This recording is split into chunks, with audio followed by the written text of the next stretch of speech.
حضرت مولا علی مشکل کشا، بولو نا مشکل کشا، حضرت مولا علی، میرے مولا علی، علی علی، میرے آقا نے فرمایا علی تیرا نام لینا بھی عبادت ہے، تیرا نام لینا بھی عبادت ہے، علی علی علی علی۔ میرے مولا علی مشکل کشا سے کسی نے پوچھا، کہا آپ کے پاس اتنا علم ہے، یہ کیسے ہے آپ کے پاس؟ سنو مولا علی کا عقیدہ، اور مولا علی نے کیا جواب دیا؟ قیامت تک کے لیے ہر ایک کو عقیدہ بتا دیا، اہل اسلام کو عقیدہ دے دیا۔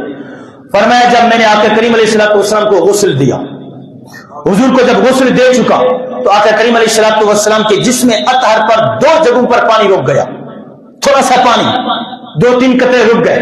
ایک آقا کریم علیہ السلام کی آنکھوں پر، آنکھوں والی جگہ پر پانی کے ایک دو قطرے رک گئے، اور دوسرا حضور کی ناک مبارک۔ یہ وہ جگہ تھی جہاں پانی رکا ہوا تھا۔ میں نے کیا کیا؟ اس پانی کو چوس لیا۔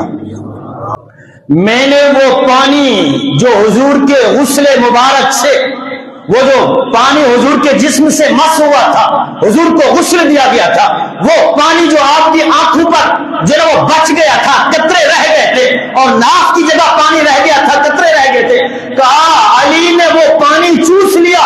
یہ پانی چوسنے کی دیر تھی کہ اللہ نے سینے کے اندر علم کے سمندر بہا دیے۔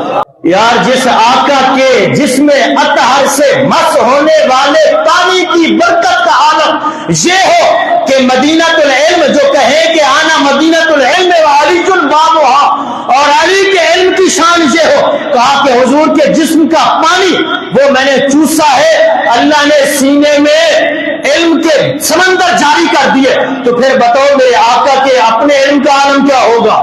یہ شان ہے خدمت گاروں کی، سردار کا عالم کیا ہوگا؟